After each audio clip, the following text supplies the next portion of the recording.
If you take the modern world, where people are trying to teach you how to come in and trade actively in stocks, well, I regard that as roughly equivalent to trying to induce a bunch of young people to start off on heroin. It is really stupid. And when you're already rich, to make your money by encouraging people to get rich by trading. And then there are people on the TV, another wonderful place, and they say, I have this book that will teach you how to make 300% a year. And all you have to do is pay for shipping, and I will mail it to you. How likely is it that a person who had suddenly found a way to make 300% a year would be trying to sell books on the internet to you? Yeah, it's ridiculous. And yet, I've described modern commerce. And the people who do this all day think they're useful citizens. The advertising agents that invent the lingo. And so in insurance, they say, the two people who shifted from Geico to the Glotz Insurance Company saved $400 each. What they don't tell you is there are only two such people in the whole United States, and they were both nuts. But they mislead you on purpose. And I get tired of it. And I don't think it's right that we deliberately mislead people as much as we do. Let me tell you another story that I think is an interesting one about the modern life.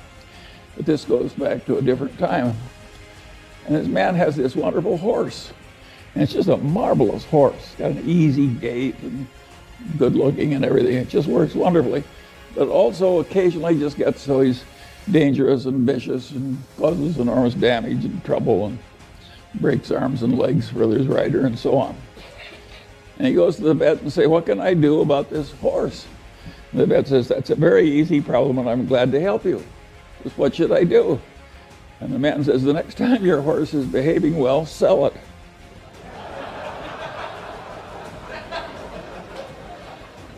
Well,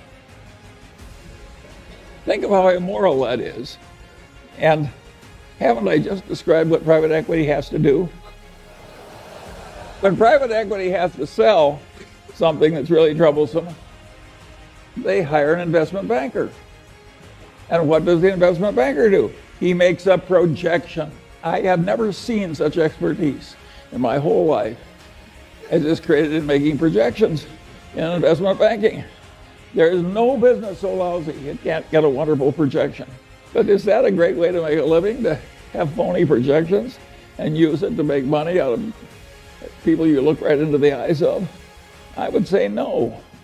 And by and large, Warren and I, we never tried to make money out of stupidity of our dumb buyers.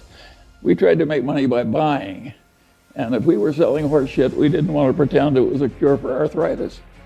And I think it's better to go through life our way instead of theirs.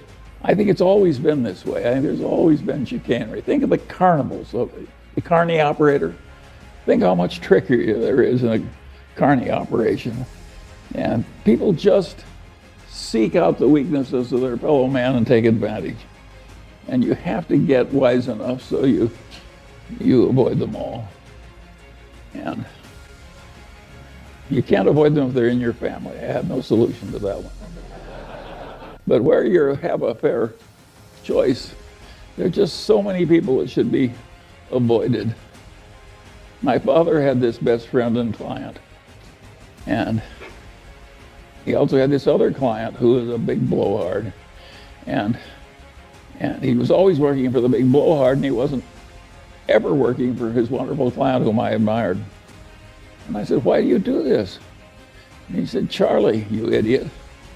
He says, the big blowhard is an endless source of legal troubles. He's always in trouble, overreaching and misbehaving and so forth. Whereas Grant McFadden treats everybody right, the employees, the customers, everything.